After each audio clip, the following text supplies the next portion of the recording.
오늘의 주요 뉴스입니다. 올 들어 울산 지역 주택시장이 기지개를 켜면서 지난달 주택 매매와 전세 가격이 전국에서 가장 높은 상승률을 기록했습니다. 새누리당 2차 공천에서 경선 지역으로 결정한 북구는 여론조사로 후보자를 결정하기로 했으며 공천 후유증이 아직 나타나지 않고 있습니다. 천전이각성 낙서범으로 몰렸던 고등학생이 무혐의 처리되면서 영구 미제로 남을 가능성이 커졌습니다. 해녀 관광을 추진하고 있는 동구청이 정작 해녀 탈의실 정비 등 해녀에 대한 지원은 외면하고 있습니다. 여러분 안녕하십니까? 3월 7일 수요일 UBC 굿모닝 울산입니다. 울산 지역 오늘 오전에는 대체로 맑은 날씨를 보이다가 오후에는 구름 많이 끼겠습니다. 기온은 아침 최저 1.9도를 보인 데 이어서 낮 최고 13도로 예년보다 2도가량 높은 포근한 날씨가 예상됩니다. 울산 지역 내일도 대체로 맑은 가운데 아침 최저 2도, 낮 최고 12도의 기온 분포를 보이겠다고 울산 기상대는 예보했습니다. 한편 먼 바다에 내려졌던 풍랑주의보는 오늘 새벽 3시를 기해서 해제됐습니다. 서울 수도권을 중심으로 주택시장이 좀처럼 침체 국면에서 벗어나지 못하고 있는데요. 울산의 경우 예년 수준에는 못 미치지만 매매와 전세가 모두 전국 최고 수준의 상승률을 보이고 있습니다. 보도에 서영만 기자입니다. 3천여 세대가 밀집한 북구 지역 최대 아파트 단지입니다. 동구 지역 만세대 아파트 재개발의 풍선 효과 등으로 이 일대 매매가가 지난 1년 새 20%가량 올랐습니다.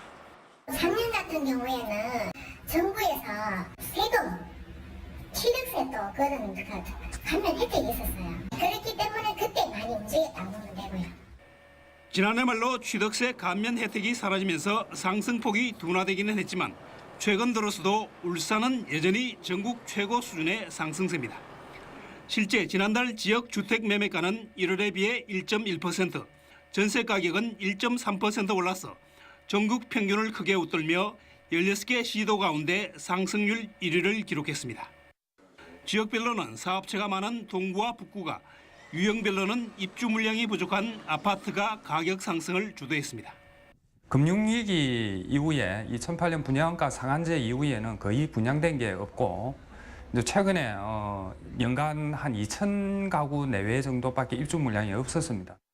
올해 예상 입주 물량은 지난해보다 배 이상 많은 3,500여 세대. 하지만 예년 평균에 비해 여전히 크게 적은 수치여서 이 같은 가격 상승세는 당분간 계속될 전망입니다. UBC 뉴스 서영만입니다.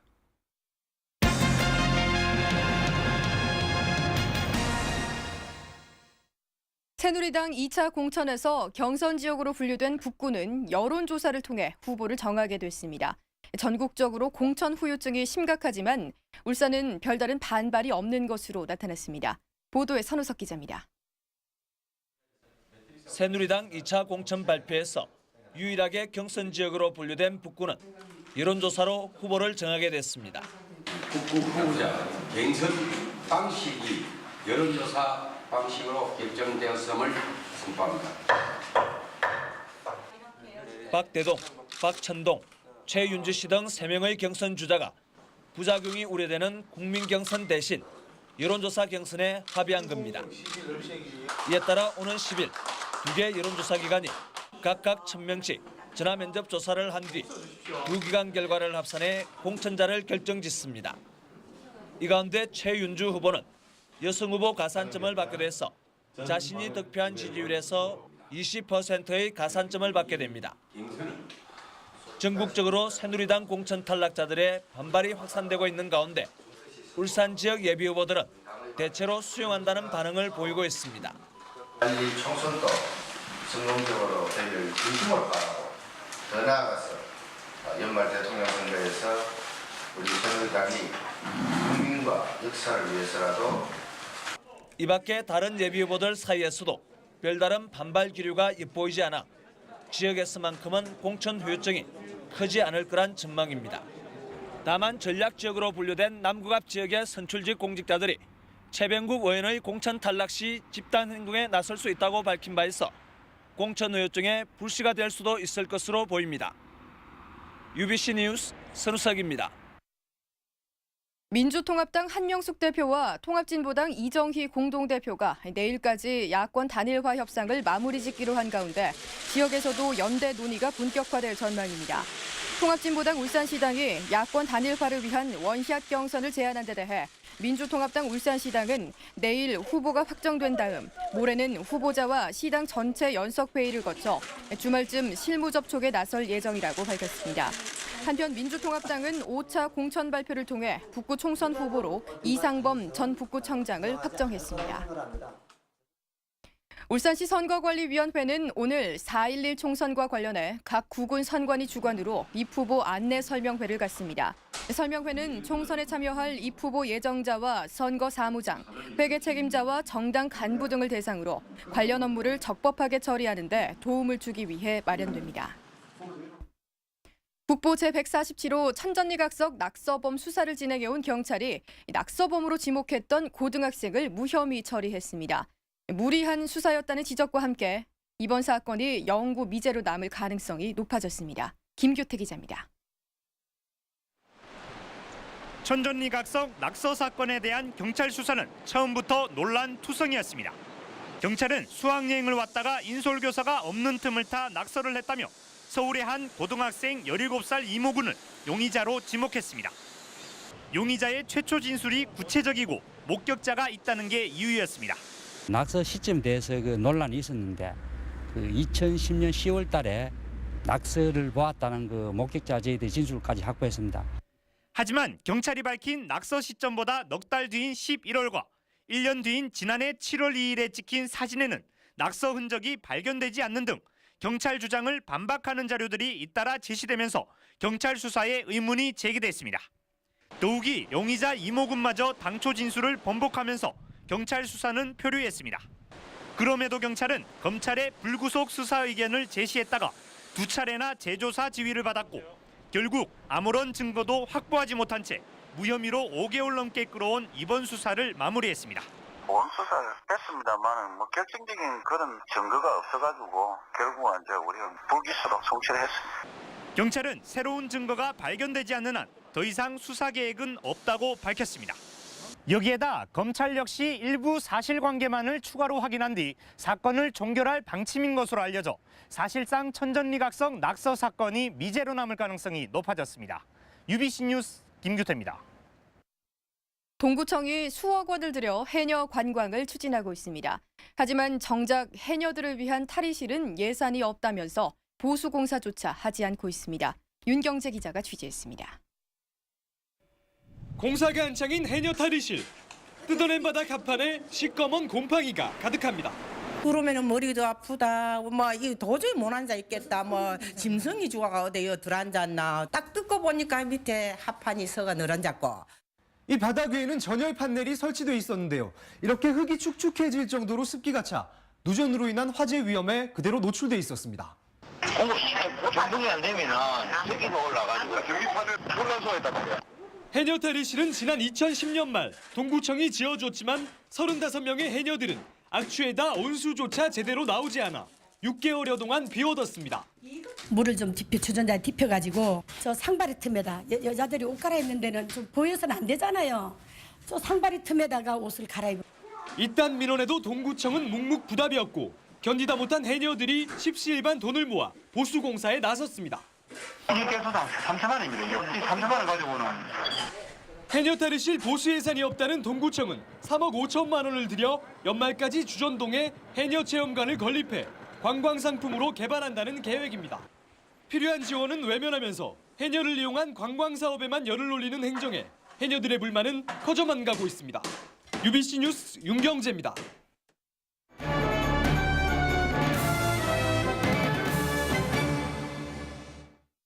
전면 시행에 들어간 주 5일 수업제에 대해서 기대만큼 우려도 적지 않습니다.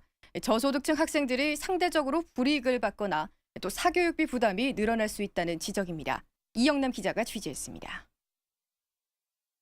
울산의 한 영어학원.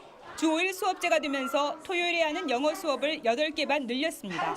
학생들이 시간 활용할 수 있는 그런 시간대를 많이 찾고 계시기 때문에 토요일 저희 같은 경우는 이제 오전에 할 수 있는 수업하고 오후에 할 수 있는 부분들을 나누어 가지고 지금 현재 토요일에 각종 체험활동이나 스포츠 클럽을 마련한 사설 학원도 늘고 있습니다.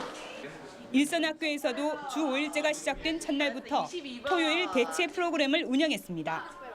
이 학교도 토요일 돌봄교실과 방과 후 프로그램을 운영한 첫날 9명의 학생이 참가했습니다.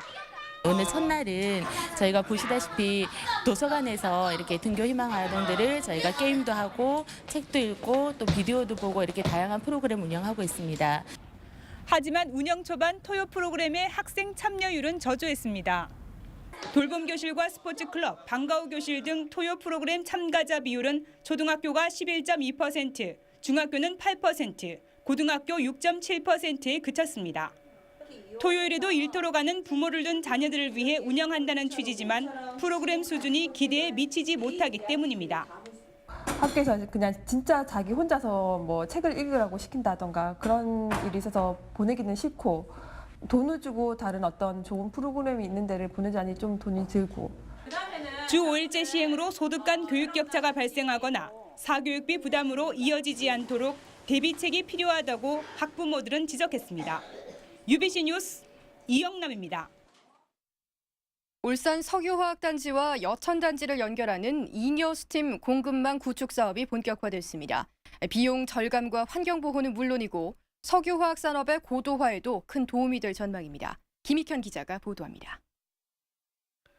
세계적인 화학기업 독일 바스프에는 350여 개의 공장을 연결하는 2,000km 길이의 파이프라인이 깔려 있습니다.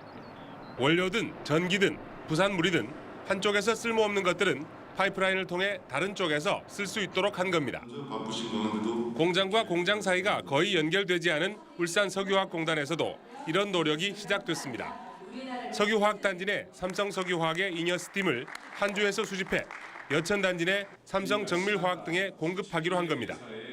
석유화학단지 내에 유틸리티 수요를 안정적으로 공급할 수 있으며 더 나아가 석유화학 산업의 원가 절감에 기여할 수 있습니다. 1차로 연말까지 900억 원을 들여 6.5km의 배관을 설치하고 내년부터 시간당 110톤의 스팀을 공급하게 됩니다.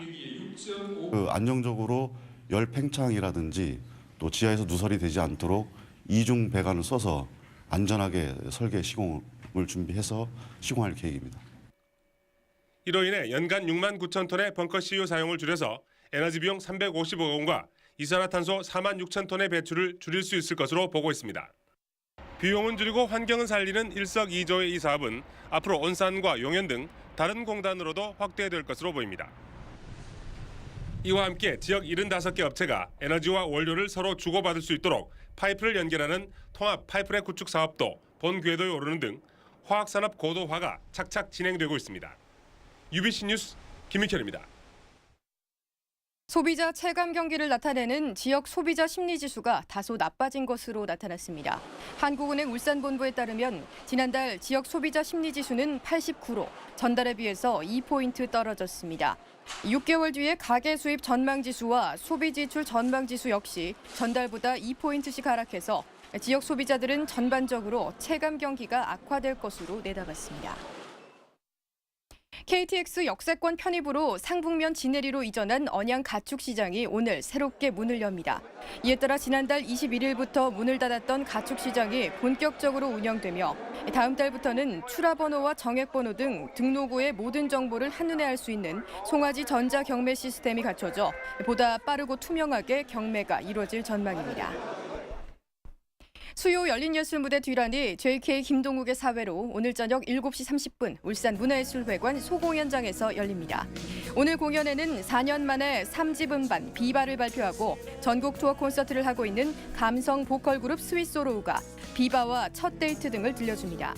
또 부산 출신의 인디밴드 가수 장미여관이 봉숙이 등을 선사하고 토이 객원 보컬 출신 변재원이 싱글 앨범의 타이틀곡 사랑이라면 등을 열창합니다.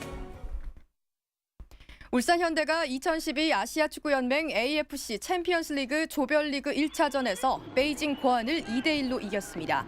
울산은 어제 저녁 문수 경기장에서 베이징 고안을 상대로 가진 대회 조별리그 1차전에서 전반전에 김신욱 선수의 헤딩골과 고슬기 선수의 추가골을 넣은 뒤 후반전에 베이징에 한 골을 내줬지만 마지막까지 점수차를 지켜서 결국 승리했습니다. 네, 이상으로 UBC 굿모닝 울산 마칩니다. 고맙습니다.